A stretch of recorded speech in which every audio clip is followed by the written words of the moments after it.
नमस्कार, 24/7 देख रहे हैं आप। मैं हूं मनीष कुमार वर्मा। सहारनपुर के देवबंद पहुंचे भीम आर्मी चीफ चंद्रशेखर आजाद के काफिले पर अज्ञातों ने फायरिंग कर दी। इस जानलेवा हमले में चंद्रशेखर घायल हुए हैं, जिन्हें इलाज के लिए देवबंद के अस्पताल में भर्ती कराया गया है।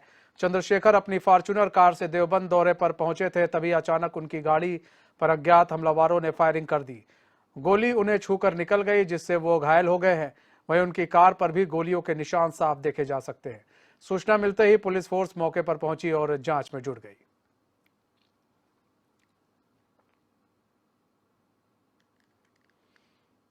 तो चंद्रशेखर आजाद पर फायरिंग हुई है, उनके काफिले पर फायरिंग हुई है, जिन्हें अस्पताल में भर्ती कराया गया है और कुछ अज्ञात लोगों ने ये फायरिंग की है। देवबंद सर हमारे साथ योगेश आर्य जुड़ चुके हैं, हमारे संवाददाता लाइव जुड़ चुके हैं। योगेश, बड़ी यहां पर खबर देखने को मिल रहा है, यहां पर फायरिंग हो गई है चंद्रशेखर रावण के ऊपर और अज्ञात कुछ हमलावरों ने फायरिंग की है। क्या है पूरा मामला योगेश? हाँ, देखिए मनीष जी, मैं आपको बता दूं कि सहारनपुर के देवबंद का ये पूरा घटनाक्रम है, जिस समय जो है दिल्ली से जो है भीम आर्मी के संस्थापक और आजाद समाज पार्टी के राष्ट्रीय अध्यक्ष जो है चंद्रशेखर जो है सहारनपुर छोटमलपुर के अपने आवास पर पहुंच रहे थे। वो देवबंद में एक कार्यकर्ता है जो अजय एडवोकेट, उनके यहाँ आवास पर रुके थे और वहीं पर यह घटनाक्रम हुआ है जब जो हरियाणा की कार थी बताया जा रहा है, उसमें कुछ हमलावर थे और 4 राउंड फायरिंग उन्होंने वहां पर की है, जिसमें जो है जो चंद्रशेखर है उनके जो है पेट से छूते हुए गोली निकली है, जिसमें वो घायल हो गए हैं। और आनर फार्म में जैसे ये सूचना पुलिस प्रशासन को लगी तो पुलिस प्रशासन वहां मौके पर पहुंचा और जो है उनको लेकर तुरंत अस्पताल में भर्ती कराया गया और उसको अस्पताल में भर्ती कराने के बाद जहां पर वहां पर जो है जो डॉक्टर थे उन्होंने उनको प्राथमिक उपचार दिया है और प्राथमिक उपचार देने के बाद अब जो है उनको जिला अस्पताल रेफर कर दिया है। अब जिला अस्पताल में उनका इलाज चल रहा है। और वही बात करें समर्थकों की, तो समर्थक कार्यकर्ता लगातार जो है जो अस्पताल है उसके बाहर है और पुलिस की बात करें तो पुलिस प्रशासन ने अब जो है एहतियात के तौर पर वहां पर सुरक्षा घेरा बना दिया है। लेकिन अभी हम बात करें इस फायरिंग में, तो अभी जो हम लोग तस्वीर देख रहे हैं, गाड़ी पर बुलेट लगी है और जो जिस सीट पर शायद बैठे थे उस सीट पर भी बुलेट लगी है। ऐसे में क्या अभी स्थिति क्या है चंद्रशेखर रावण की? हाँ, देखिए उनके जिस तरह से पेट को छूते हुए गोली निकली है वो एक उनकी जो उनकी हालत गंभीर है और कहीं ना कहीं जिस तरह देखा जाए कि क्या हमलावर जो थे वो हरियाणा की जो गाड़ी में आए थे और क्या उनकी मंशा थी, ये साफ जाहिर होता है क्योंकि 4 राउंड फायरिंग की गई थी। और कहीं ना कहीं जो है अगर देखा जाए क्योंकि दिल्ली से वो जब आ रहे थे तो देवबंद में रुके और देवबंद में कहीं ना कहीं जिस तरह के एक राष्ट्रीय अध्यक्ष का प्रोटोकॉल होता है उसके तहत कहीं ना कहीं पुलिसकर्मी जो है वो जो वहां पर पहुंचते हैं, स्थानीय पुलिसकर्मी, जैसे उनको मैं बताया कि एडवोकेट अजय कुमार के यहाँ पर वो गए थे तो वहां पर एक कहीं ना कहीं प्रोटोकॉल के तहत एक दो या पुलिसकर्मी जो है वहां पर जाने चाहिए थे। लेकिन अगर प्रोटोकॉल के हिसाब से अगर इस तरह वहां पर पुलिसकर्मी नहीं पहुंचे या पहुंचे भी थे तो बने रहिए योगेश, बने रहिए। हमारे साथ सचिन खुराना जुड़ चुके हैं, महासचिव है भीम आर्मी के। सचिन खुराना जी, स्वागत है चैन में आपका। सचिन खुराना जी, कुछ हमलावरों ने चंद्रशेखर रावण पर, आपके संस्थापक पर, आपके पार्टी के संस्थापक पर हमला कर दिया है। ये कौन लोग हैं जिन्होंने हमला किया है और किस दौरान ये हमला किया गया है? देखिए, एडवोकेट चंद्रशेखर आजाद जी एक जो है रसम पगड़ी में शामिल होने के लिए देवबंद में पहुंचे थे और देवबंद से रसम पगड़ी से निकल करके देवबंद जो पुल है ना, पुल के नीचे से सर्विस रोड से होते हुए हम लोग सहारनपुर की ओर निकले थे। तभी चंद्रशेखर जी की गाड़ी मेरी गाड़ी से अगली तरफ थी और मेरी गाड़ी के बराबर में तेजी से एक स्विफ्ट डिजायर आई गाड़ी, स्विफ्ट डिजायर गाड़ी थी, वो हरियाणा नंबर था। क्योंकि वो तेजी से निकली थी तो मेरे बराबर में मेरा ध्यान पड़ गया नंबर पर और उन्होंने जैसे ही भाई साहब की गाड़ी के बराबर में उनकी गाड़ी पहुंची, उन्होंने 4 राउंड फायरिंग की। 4 राउंड फायरिंग की है। क्या गाड़ी रोक कर फायरिंग की गई थी या फिर चलते गाड़ी में ये फायरिंग की गई? चलते गाड़ी से फायरिंग की गई है। चलते गाड़ी में गाड़ी से फायरिंग की गई थी। क्या आपने सचिन कुछ देखा? कितने लोग मौजूद थे उस वक्त गाड़ी के अंदर? गाड़ी के अंदर लगभग मुझे 3 लोग दिखाई दिए, 2 पीछे और एक आगे गाड़ी का ड्राइवर। अच्छा, गोली किसने चलाई? गोली जो पीछे बैठा हुआ था राइट साइड में लड़का, उस खिड़की से गोली चली और 2 पिस्तौलें थी। लगभग दोनों लड़के गोली चला रहे थे। मतलब 2 लोग फायरिंग कर रहे थे लगभग 2। हाँ जी जी जी जी। हाँ, अच्छा सचिन, 2 लोग फायरिंग कर रहे थे। ऐसे में हमने देखा, अभी तस्वीर भी देख रहे हैं हम कि जो गोली है एक तो गाड़ी के आपके उस पर हैंडल पर लगी है और एक गोली जो है वो दिख रहा है, साफ साफ दिख रहा है किस तरह से सीट पर लग गई है, बीचों बीच सीट पर लगी है। तो क्या स्थिति क्या बनी हुई है सचिन अभी? स्थिति अभी जो है पुलिस प्रशासन आया था और पुलिस प्रशासन के माध्यम से जो है जांच कराई गई। देवबंद हॉस्पिटल ने रेफर कर दिया है। सहारनपुर के लिए जा रहे हैं अभी हम। हाँ। अभी वहीं पता चलेगा एग्जैक्ट क्या होगा क्या नहीं होगा। अभी उनकी स्थिति अभी सही नहीं है। अभी स्थिति सही नहीं है। तो गोली कहाँ पर लगी है? क्या गोली छूते हुए उनको निकल गई है या फिर गोली उनके पेट में लगी या पीठ में लगी? कहाँ लगी है? कुछ जो गोली आप देख रहे हैं वो विंडो से निकल करके वो है पीठ में लगी हुई है। पीठ में लगी है? जी ओके, उनके पीठ में गोली लगी है और स्थिति अभी नाजुक है। अब इनको लेकर आप लोग जिला अस्पताल जा रहे हैं? हाँ, सहारनपुर जिला अस्पताल जा रहे हैं। हाँ, सहारनपुर जिला अस्पताल जा रहे हैं। अच्छा सचिन, कुछ ऐसे कुछ पता लग पाया कि ये कौन लोग थे और आखिर क्यों चंद्रशेखर रावण के ऊपर इन्होंने फायरिंग की है? क्या दुश्मनी थी इनकी? इस बारे में वैसे तो कुछ कहा नहीं जा सकता कि कौन लोग थे, क्योंकि आप लोग जानते हो जिस तरीके से वर्तमान सरकार में जो है कानून व्यवस्था ध्वस्त हो चुकी है।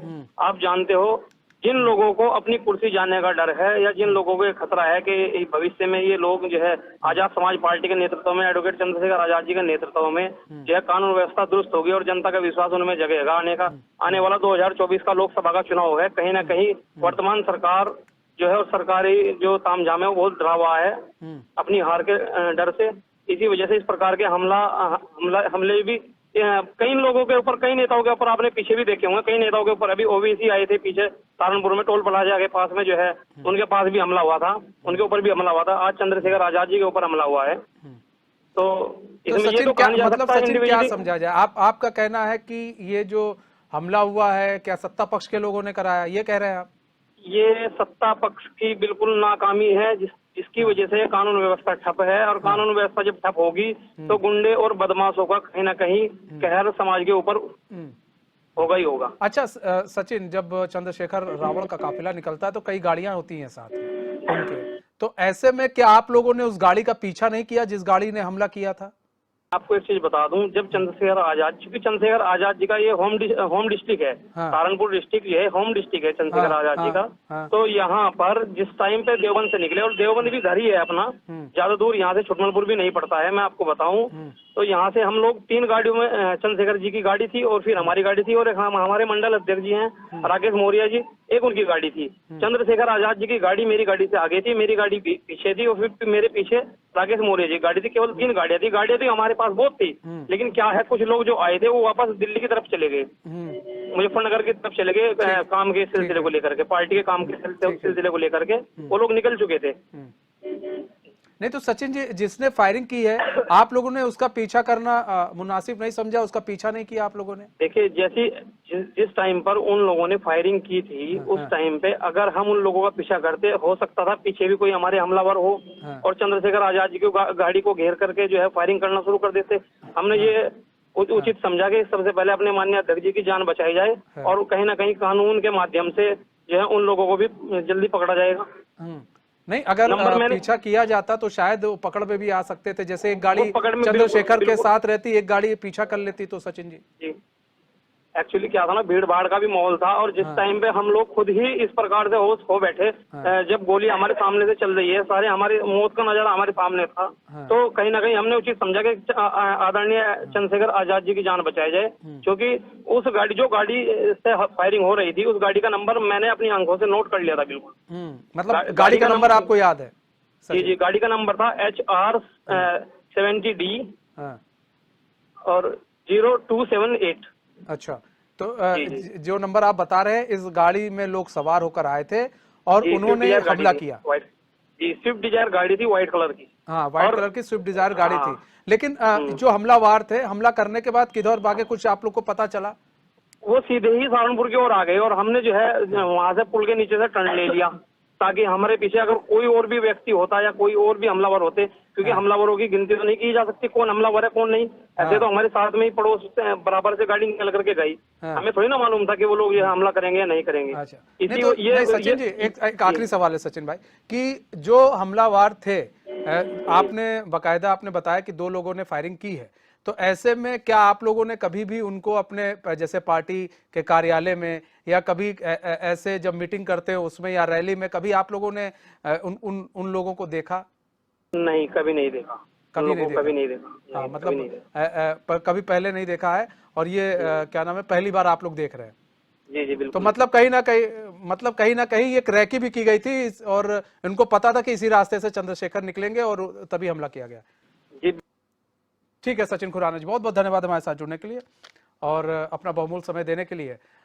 मनोज, योगेश, माफ कीजिएगा योगेश, सबसे बड़ी चीज यह है योगेश कि आप देखिए कि किस तरह से हमला किया जा रहा है। 2 गाड़ी पीछे थी, 1 गाड़ी आगे थी। बताया जा रहा है अभी, जैसा आपने सुना कि सचिन खुराना ने बताया कि भाई हम लोग उनके पीछे ही चल रहे थे। इधर आती है एक गाड़ी स्विफ्ट डिजायर, उनके ऊपर हमला करती है और फिर निकल लेती है। अब सवाल तो ये भी है कि उस गाड़ी का पीछा क्यों नहीं किया जाता है। हाँ देखिए मनीष जी, जैसे वो बता रहे थे सचिन खुराना जी, जो कि हमारी गाड़ी पीछे थी और चंद्रशेखर की गाड़ी आगे चल रही थी और अचानक जो है ओवरटेक करते हुए एक स्विफ्ट डिजायर जो है वो गाड़ी आगे निकलती है। हमलावर जिसमें सवार थे और वो लगा जो है 2 लोग फायरिंग करते हैं। तो जो इस तरह से वो फायरिंग का मंजर रहा होगा, क्योंकि 4 राउंड फायरिंग की गई थी और 4 राउंड फायरिंग करने के बाद जो है चंद्रशेखर को गोली लगी और गोली लगने के बाद इन लोगों ने उनको जो है वहां पर संरक्षक दिया और जो है उनको जो है घायल अवस्था में जो है अस्पताल की ओर लेकर भागे। लेकिन सबसे बड़ी बात यह है कि जिस तरह से वो हमलावर आए, क्या किस तरह की रैकी वहां पर की जा रही थी और क्या उनका मकसद था, ये जो है सबसे बड़ा सवाल है। और आखिरकार कब से वो रैकी की जा रही थी, ये सबसे बड़ा सवाल ये है। हालांकि जो पुलिस प्रशासन है वो लगातार कह रहा है कि सीसीटीवी फुटेज खंगाले जा रहे हैं और सीसीटीवी फुटेज में वो कार भी दिखाई दी है और जल्दी हमलावर को गिरफ्तार कर लिया जाएगा। लेकिन अब ये देखने वाली बात ये होगी कि अब कब तक गिरफ्तार किया जाता है, क्योंकि सचिन खुराना थे, उन्होंने तो तमाम आरोप लगाए हैं सरकार के ऊपर। उन्होंने कहा है कि सरकार के लगातार जो है इस तरह के काम करती है, सरकार कानून व्यवस्था ठप हो चुकी है। तो कहीं ना कहीं अब जो पुलिस प्रशासन है उनको सतर्कता दिखानी होगी और तमाम जो हमलावर थे उनको जल्दी गिरफ्तार करना होगा। जल्दी गिरफ्तार करना होगा, सतर्कता दिखानी होगी, लॉ एंड ऑर्डर को मेंटेन करना बहुत जरूरी है। ऐसे में सवाल ये भी है कि कब तक उन हमलावरों की गिरफ्तारी होती है, उन्होंने हमला किस मकसद से किया, यह भी एक बड़ा सवाल है। आखिर क्या रंजिश चल रही थी चंद्रशेखर रावण से और उन लोगों की, आखिर ऐसा क्या हो गया कि वो लोग चंद्रशेखर रावण को आते हैं और उनके गाड़ियों पर गोली की बौछार कर देते हैं। बहुत बहुत धन्यवाद योगेश, आप पूरे खबरों पर नजर बनाए रखें, हम आपसे पल पल की